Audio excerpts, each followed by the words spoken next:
एक लड़के की नई नई शादी होती है और जिस दिन उसकी शादी की पहली रात होती है तो उस दिन वो बड़ा ही खुश था। घर के अंदर खुशियों का माहौल था। लेकिन जैसे ही वो अपने कमरे में जाता है जहां पर उसकी पत्नी उसका इंतजार कर रही थी, वहां पर जाने के बाद जैसे वो अपनी पत्नी को देखता है तो पत्नी बड़ी ही उदास बैठी हुई थी। अब यहाँ पर ये लड़का शादी से पहले इस लड़की से बात किया करता था और वो दोनों एक दूसरे से खुलकर बातें किया करते थे। लेकिन जब अपनी पत्नी को उदास देखता है तो उसे पूछने लगता है कि क्या हुआ संजना, तुम इस तरह से क्यों बैठी हुई हो। तो उसके बाद जो पत्नी होती है वह अपना सर ऊपर की तरफ करती है तो पत्नी की आंखों में आंसू थे। अब जैसे ही यहाँ पर पति अपनी पत्नी की आंखों में आंसू देखता है तो एकदम से उसके पास जाकर उसके आंसू को पहुंचता है और पूछने लगता है कि आखिर बात क्या है, तुम मुझे बता सकती हो, अगर कोई भी बात है तो उसका सॉल्यूशन हो जाएगा, लेकिन इस तरह से बैठकर मत रहो। तभी जो पत्नी कहती है कि माफ कीजिएगा, मैंने इस बात को आपको पहले नहीं बताया था, और उसे एक ऐसी बात बताती है जिसे सुनने के बाद जो पति होता है वहीं पर चुपचाप बैठ जाता है और बहुत कुछ अपने मन के अंदर सोचने लगता है। क्या थी वो बात जिसे सुनने के बाद पति इस तरह से बैठ गया था और इसने पहले उसे इस बात के बारे में क्यों नहीं बताया जबकि वह उससे बात किया करती थी। पूरी सच्चाई के बारे में जानने के लिए वीडियो को अंत तक जरूर देखें। मध्य प्रदेश के गांव के अंदर एक लड़की रहा करती है जिस लड़की का नाम होता है संजना। संजना अपने माता पिता की इकलौती संतान है और वो अच्छी खासी पढ़ी लिखी है। लेकिन जैसे ही संजना शादी की होती है तभी उसकी जो माँ की सहेली होती है जो कि उसके घर आया जाया करती है, उसकी नज़र उस पर टिक जाती है और इसके बाद वह सोचने लगती है कि अगर इनकी बेटी की शादी के लिए मैंने अच्छा सा रिश्ता बता दिया तो उसके बाद हमारी दोस्ती और भी ज़्यादा पक्की हो जाएगी। तो यही बात सोचकर जो उसकी माँ की सहेली होती है उसकी बेटी के लिए बिना उसे बताए रिश्ता ढूंढने लगती है और ढूंढने से उसे एक लड़का मिल भी जाता है जो कि भोपाल के अंदर रहा करता था और उसके माता पिता के पास अच्छा खासा रुपया पैसा था और अपने पिता की वह इकलौती संतान था। जो लड़का था उसका नाम होता है उमेश और उमेश एक बैंक में नौकरी किया करता है। अब ये रिश्ता उसकी माँ की सहेली को बड़ा ही अच्छा लगता है और इसके बाद जो यहाँ पर वह महिला होती है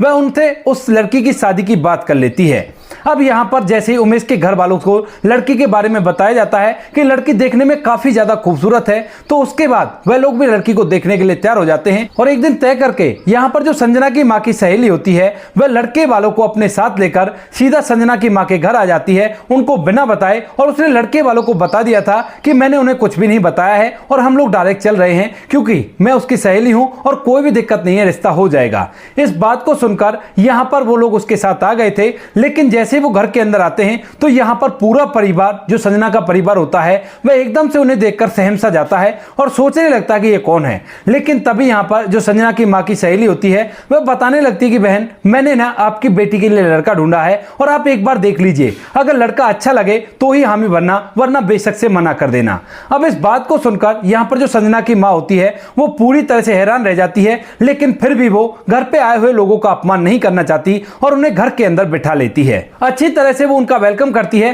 और वेलकम करने के दौरान जब यहाँ पर संजना की माँ, संजना का पिता उन लोगों से बातें करते हैं तो यहाँ पर उन्हें रिश्ता बड़ा ही अच्छा लगता है और इसके बाद वो लोग रिश्ते के लिए हामी भर देते हैं और कहने लगते हैं कि अगर आपका बेटा हमारी बेटी से कुछ बात करना चाहता हो तो बेशक से कर सकता है, कोई भी आपत्ति नहीं है। इधर जो संजना थी वह भी इन सभी चीजों को देखकर एकदम से सहम गई थी। लेकिन जब माता पिता ने बोल दिया था तो उसके बाद जो लड़का होता है वह भी बात करने के लिए बोलने लगता है और इसके बाद संजना और उमेश दोनों को एक कमरे में छोड़ दिया जाता है एक दूसरे से बातें करने के लिए। अब यहाँ पर संजना जब पहली बार उमेश से मिलती है तो काफी ज्यादा घबराई हुई थी और वह उसकी तरफ अजीब निगाहों से देख रही थी। इसके बाद जो उमेश होता है उससे दो बात ही पूछता है, पूछने लगता है कि कहीं कोई तुम्हारा पहला अफेयर तो नहीं है। तो यहाँ पर जो संजना होती है वो नाम में सर हिलाती है और दूसरी बात ये पूछता है कि तुम्हें देखने में मैं कैसा लगता हूँ। तो यहाँ पर जो संजना होती है वह उमेश की तरफ एक टक निहारती है और निहारने के बाद कहती है कि आप मुझे ठीक लग रहे हो। इस बात को सुनने के बाद यहाँ पर जो उमेश होता है वो कहता है कि ठीक है, तो मुझे तुम पसंद हो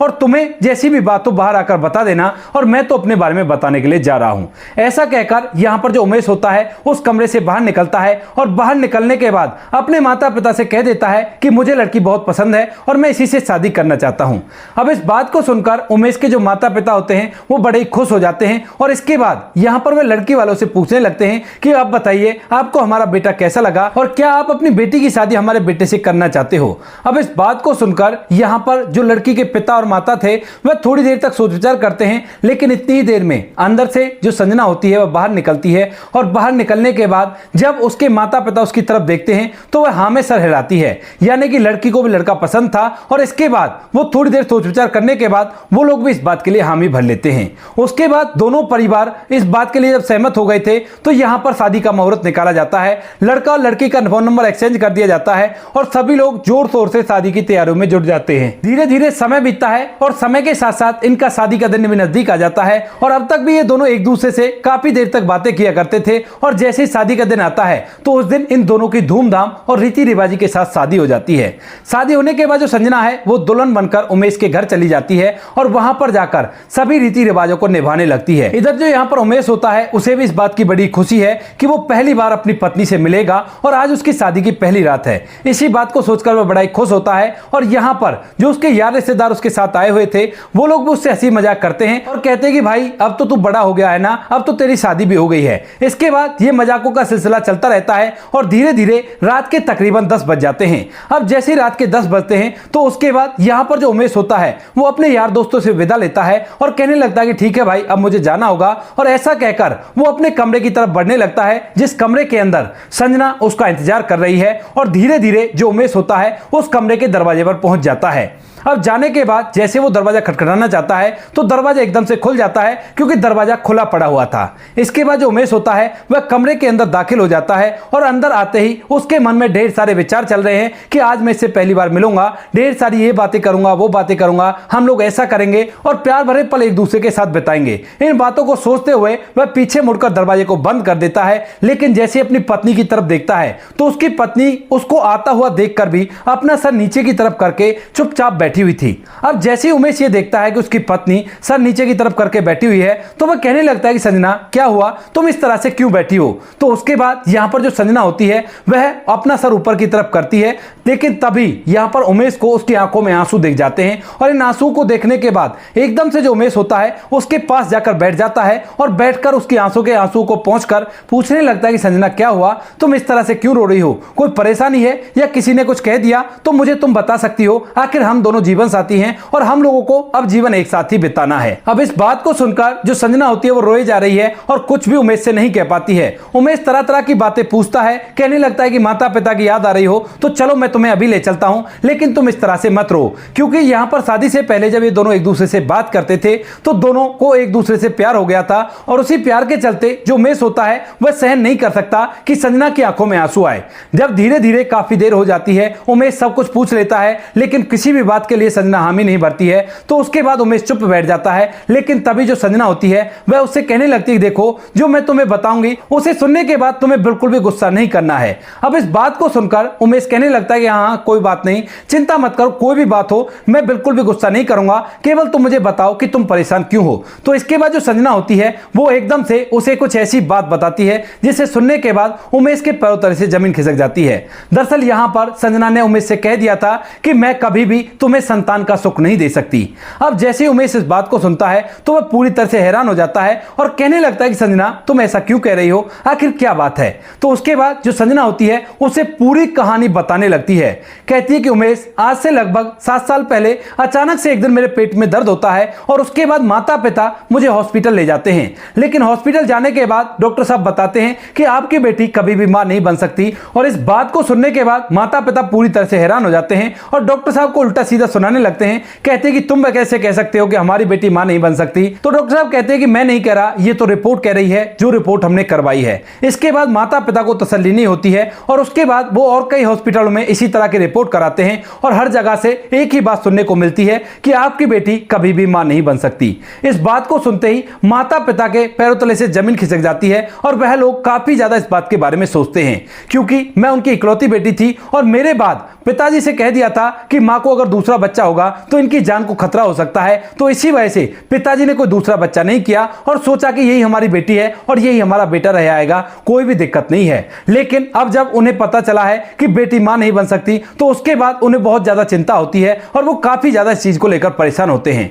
मुझे भी ये सब बातें पता चलती हैं, लेकिन मैं करती भी तो क्या करती, क्योंकि मुझे कुछ भी समझ में नहीं आ रहा था कि मुझे क्या करना चाहिए। इसके बाद जो माता पिता होते हैं कुछ दिनों में अपने आप को संभालते हैं और संभालने संभालने के बाद सोचने लगते कि कोई बात नहीं, बेटी मां नहीं बन सकती तो कोई बड़ी बात नहीं है, कोई ऐसा लड़का देख लेंगे जिसके पहले से बच्चे हों और उसकी शादी हो चुकी हो। ये बात सोचकर माता पिता मुझे घर में रख रहे थे और पाल पोस रहे थे, लेकिन उन्होंने इस बात के बारे में अड़ोसी पड़ोसी में से किसी को भी भनक नहीं लगने दी थी। धीरे धीरे समय बीता है, समय के साथ साथ मैं पढ़ाई लिखाई करती हूँ और मैं काफी ज्यादा खूबसूरत भी थी। लेकिन तभी मेरी माँ की एक सहेली बनती है, जिस सहेली ने तुम्हारा रिश्ता हमारे लिए बताया था और वो बिना बताए घर पर पहुंच गई थी। और उसके बाद जब मैंने तुम्हें देखा तो मैं चाह रही थी कि तुम्हें यह बात बता दूं, लेकिन मेरी हिम्मत नहीं हो पाई। और उसके बाद जो तुम्हारा व्यवहार था वो मुझे बड़ा ही अच्छा लगा और उसी वजह से मैंने इस बात के लिए हामी भर दी। इसके बाद जब तुम लोग वहां से आ जाते हो तो उसके बाद मुझे महसूस होने लगता है कि मैंने ये बहुत गलत किया है और मुझे ऐसा नहीं करना चाहिए। लेकिन अब मेरी हिम्मत नहीं होती है, क्योंकि तुमसे जो मेरी बात होने लगी थी और तुम बहुत अच्छे इंसान हो। मैं थोड़ा सा लालच कर गई थी कि इतना अच्छा इंसान ढूंढने से नहीं मिलेगा और इसी वजह से मैंने आपसे कुछ भी नहीं कहा। मैं सोच रही थी कि धीरे धीरे जब समय बीतेगा और जब आपको संतान नहीं होगी तो उसके बाद आप लोग चेकअप करवाओगे और जब चेकअप में ये बात आ जाएगी कि उसको बच्चा नहीं हो सकते तो उसमें मेरी गलती कोई भी साबित नहीं होगी। माता पिता ने भी यही सब सोचा था कि कम से कम बेटी का घर बच जाएगा। लेकिन जैसे ही शादी होती है तो शादी के बाद मुझे इस बात का एहसास होता है और इसी वजह से मैं तुम्हें धोखा देकर तुम्हारे साथ जीवन को नहीं बिता सकती। अगर तुम्हें इस बात से कोई आपत्ति है तो तुम चिंता मत करो, मैं अभी के अभी तुम्हें छोड़कर चली जाऊंगी और पूरा के पूरा इल्जाम अपने ऊपर ले लूंगी। कह दूंगी कि मैं किसी और से प्यार किया करती थी और घर वालों ने जबरदस्ती मेरी शादी तुमसे करा दी है। लेकिन तुम इस बात के बारे में बिल्कुल भी चिंता मत करना। इस बात को सुनकर यहां पर जो उमेश होता है उसके पैरों तले से जमीन खिसक जाती है और वह वहीं पर चुपचाप बैठा रह जाता है और बहुत कुछ मन के अंदर सोचने लगता है। यहां पर अब तक जो संजना होती है उसकी आंखों से फिर से आंसू निकलने लगते हैं और वह एकदम से उमेश का हाथ पकड़ लेती है और कहती है कि देखो, बिल्कुल भी किसी को यह मत बताना, वरना दोनों परिवारों की बेइज्जती हो जाएगी और मैं नहीं चाहती कि किसी भी तरह से हमारे परिवारों को किसी की भी कोई थोड़ी सी भी बात सुनने को मिले। इन बातों को सुनता हुआ उमेश वहीं पर बैठा रहता है और उसके बाद एकदम से अपनी पत्नी की आंखों के आंसू पहुंचता है और कहने लगता है कि संजना, जो तुमने किया है उस काम को करने के लिए बहुत बड़ी हिम्मत चाहिए, क्योंकि अगर तुम चाहती तो जीवन भर इस बात से मुझे वंचित रख सकती थी। लेकिन तुमने जो किया है उस बात को सुनने के बाद मैं अब तो तुम्हें बिल्कुल भी नहीं छोड़ सकता। संजना इस बात को सुनकर चुपचाप सी रह जाती है और कहने लगती है कि क्या हुआ उमेश, तुम्हें पता है ना कि तुम माता पिता की इकलौती संतान हो। लेकिन तभी उमेश कहता है कि हाँ, मुझे पता है कि माता पिता की मैं इकलौती संतान हूं, लेकिन तुम्हारे जैसी पत्नी मुझे ढूंढने से भी नहीं मिल सकती और मैं तुम्हें नहीं छोड़ सकता। मेरा जीवन तो अब तुम्हारे साथ ही बीतेगा, क्योंकि शादी से पहले हम लोग प्यार के वादे कर चुके हैं और तुम मेरा पहला प्यार हो और मेरे ख्याल से मैं भी तुम्हारा पहला ही प्यार हूंगा। तो इसके बाद संजना हमेशा हिलाती है। तो तभी जो यहाँ पर उमेश होता है वो कहता है कि ठीक है, ये बात तुमने मुझसे तो कह दी है, लेकिन इस बात को किसी और से मत कहना और जो कुछ भी होगा वह सब कुछ मैं अपने आप देख लूंगा। ऐसा कहकर जो उमेश होता है वह अपनी पत्नी को शांत कराता है और शांत कराने के बाद वो लोग हंसी खुशी उस घर के अंदर रहने लगते हैं। धीरे धीरे इनकी शादी को लगभग 2 से 3 महीने बीतते हैं और 2-3 महीने बाद एक दिन जब उमेश अपने घर आता है तो अपने माता पिता से कहने लगता है कि माँ बाबू जी, मेरा थोड़ी दूर ट्रांसफर हो गया है और मुझे वहीं पर जाकर रहना होगा। इस बात को सुनने के बाद जो माता पिता होते हैं वो कहने लगते हैं कि ठीक है बेटा, अगर ऐसी बात है तो बेशक से चला जा, लेकिन अपनी पत्नी को अपने साथ ले जाना, क्योंकि नई नई शादी हुई है और हमें पोते पोती का मुंह भी देखना है। इस बात को सुनकर उमेश हंसने लगता है और कहता है कि ठीक है माँ बाबू जी, कोई भी दिक्कत नहीं है, मैं पत्नी को भी अपने साथ ले जाऊंगा। इसके बाद जो उमेश होता है अपनी पत्नी को लेकर वहां से उस जगह पर चला जाता है जहां पर उसका ट्रांसफर हुआ था और वहीं पर रहने लगता है। वहां पर पहुंचने के बाद यहाँ पर जो उमेश की पत्नी संजना होती है वो उससे पूछने लगती है कि अब क्या करेंगे, माँ बाबू जी तो पोता पोती की बात देख रहे हैं, लेकिन मैं क्या करूं, मुझे तो बच्चा हो ही नहीं सकता। लेकिन तभी जो उमेश होता है वो उसके सर पर हाथ फेरता है और कहने लगता है कि चिंता क्यों कर रही हो, इसी वजह से तो हम लोग यहाँ पर आए हैं। अब इस बात को सुनकर संजना थोड़ी सी कंफ्यूज हो जाती है और पूछने लगती है कि क्या कहा आपने, इस वजह से हम यहाँ पर आए हैं, यहाँ पर क्या होगा। तो यहाँ पर जो उमेश होता है वो कहने लगता है कि यहीं पर तो होगा सब कुछ, यहाँ पर हम लोग जो भी करेंगे किसी को कोई पता भी नहीं होगा और यहीं से हम लोग बच्चा लेकर ही वापस लौटेंगे। इस बात को सुनकर संजना समझ नहीं पाती है और कहने लगती है कि तुम कहना क्या चाहते हो, सीधा सीधा बता दो। तो यहाँ पर जो उमेश होता है वो उसके पास बैठता है और बैठने के बाद कहने लगता है कि देखो संजना, तुम्हें बच्चे नहीं हो सकते, लेकिन इन संसार में कुछ ऐसे बच्चे भी हैं जिनके माता पिता उन्हें पाल नहीं सकते और उन्हें इधर उधर ऐसे छोड़ दिया करते हैं। तो हम लोग ऐसे ही बच्चे 2 गोद ले लेंगे और जैसे ही बच्चा गोद लेंगे तो उसके बाद माता पिता को बता देंगे कि संजना को एक बच्चा हो चुका है, अब यहाँ पर वो आ भी तो नहीं सकते और इसी वजह से जब बच्चे थोड़े से बड़े हो जाएंगे तो उसके बाद ही हम वापस लौटेंगे। इस बात को सुनकर संजना की आंखों में आंसू आ जाते हैं और वह झट से उमेश को अपने गले से लगा लेती है। इसके बाद धीरे धीरे समय बीतता है और 1 साल बाद यहाँ पर जो उमेश और संजना होते हैं वे एक नवजात शिशु को गोद ले लेते हैं जिसका कोई भी इस दुनिया में नहीं था। जैसे वो बच्चा गोद लेते हैं तो यहाँ पर जो उमेश होता है वह अपने माता पिता को फोन करके इन्फॉर्म कर देता है कि संजना को लड़का हुआ है, और इससे पहले उन्होंने ये सब चीज की तैयारी कर ली थी और काफी दिन पहले अपने माता पिता को बता दिया था कि आपकी बहू प्रेग्नेंट है। इसके बाद जैसे ही यहाँ पर उमेश के माता पिता ये बात सुनते हैं तो बड़ी खुशियां मनाते हैं और कहने लगते हैं कि बेटा तू कब आएगा वापस। तो यहाँ पर उमेश बहाना लगा देता है कि माँ बाबूजी अभी मुझे टाइम लगेगा और इतनी जल्दी मैं नहीं आ सकता क्योंकि यहाँ पर बैंक का काम है। तो माता पिता कहते हैं कि बहू का अच्छे से ख्याल रखना और कोई भी दिक्कत ना होने पाए। इसके बाद उमेश इस बात के लिए हामी भरता है और धीरे धीरे कुछ दिन और बीतते हैं और कुछ दिनों बाद एक और बच्ची वो गोद ले लेते हैं, और जैसे दूसरी बच्ची गोद ली थी तो पहले की तरह ही सब कुछ ऐसे ही सेटल किया गया था। अब यहाँ पर माता पिता को जब बताया जाता है तो वो लोग इस बात से बड़े खुश होते हैं और कहने लगते हैं कि बेटा अब तो तुम आ जाओ क्योंकि काफी दिन हो गए हैं और तुम्हें यहाँ पर आना ही होगा। इसके बाद यहाँ पर जो उमेश और उसकी पत्नी होते हैं वो फिर से बहाना लगा देते हैं, और जब इनको यहाँ पर रहते हुए 4 साल हो जाते हैं, बड़े जो लड़का होता है वह 3 साल का हो गया था और छोटी बच्ची 2 साल की हो गई थी। तो उसी टाइम पर ये दोनों यहाँ से दोबारा वापस आते हैं और वापस आने के बाद अपने माता पिता को अपने बच्चे को दिखाते हैं। इन बातों को देखने के बाद जो माता पिता होते हैं उमेश के वो बड़े खुश होते हैं। इधर जैसे संजना अपने माता पिता से मिलने के लिए अपने बच्चों और अपने पति के साथ जाती है तो वहां पर जाने के बाद जो संजना के माता पिता होते हैं वो एकदम से दामाद के सामने हाथ जोड़कर उससे कहने लगते हैं कि बेटा तू इंसान नहीं है, भगवान के बराबर है, क्योंकि कोई भी इस तरह से हमारी बेटी को स्वीकार नहीं करता। लेकिन तभी यहाँ पर जो उमेश होता है वो मुस्कुराने लगता है और कहने लगता है कि माँ बाबूजी इसमें आपकी क्या गलती है, जो कुछ हुआ है वो ऊपर वाले की मर्जी से हुआ है, और मैं संजना से प्यार किया करता था तो क्या हुआ, हम लोगों ने बच्चे गोद ले लिए, लेकिन आप इस बारे में किसी को भी मत बताना। उस पूरे परिवार ने आज तक भी ये कहानी किसी को जाहिर नहीं होने दी है, लेकिन जैसे ही उमेश मेरे चैनल को देखता है तो देखने के बाद उन्हें लगता है कि जो कहानी मेरे साथ हुई है इससे लोगों को प्रेरणा मिल सकती है, और इसी वजह से उन्होंने हमसे कांटेक्ट किया और कांटेक्ट करने के बाद ये अपनी पूरी कहानी बता दी। लेकिन उन्होंने एक गुजारिश भी की थी कि नाम और जगह के नाम जरूर से बदल देना ताकि किसी को भी इस बारे में ना पता चल सके कि हमारे जो ये बच्चे हैं ये गोद लिए हुए हैं। यहां तक कि उन बच्चों को भी ये नहीं पता कि ये माता पिता उनके असली माता पिता नहीं है, इनको उन्होंने गोद लिया है। तो दोस्तों ये थी आज की कहानी। आपको जैसी भी लगी हो कमेंट सेक्शन में बता देना। वीडियो अगर अच्छी लगी हो तो वीडियो को लाइक और चैनल को सब्सक्राइब जरूर करें ताकि हमें थोड़ा सा हौसला मिल सके आप लोगों के लिए ऐसे अच्छे वीडियो बनाने के लिए। इन कहानियों को सुनाने का उद्देश्य किसी को परेशान करना बिल्कुल भी नहीं है। ये कहानी आपको इसलिए सुनाई जाती है ताकि आप लोग इन कहानियों में से कुछ ना कुछ सीख सको और अपने जीवन में उस चीज को अप्लाई कर सको। मिलते हैं किसी नेक्स्ट वीडियो नए टॉपिक के साथ, तब तक के लिए जय हिंद, जय भारत, जय हिंदुस्तान।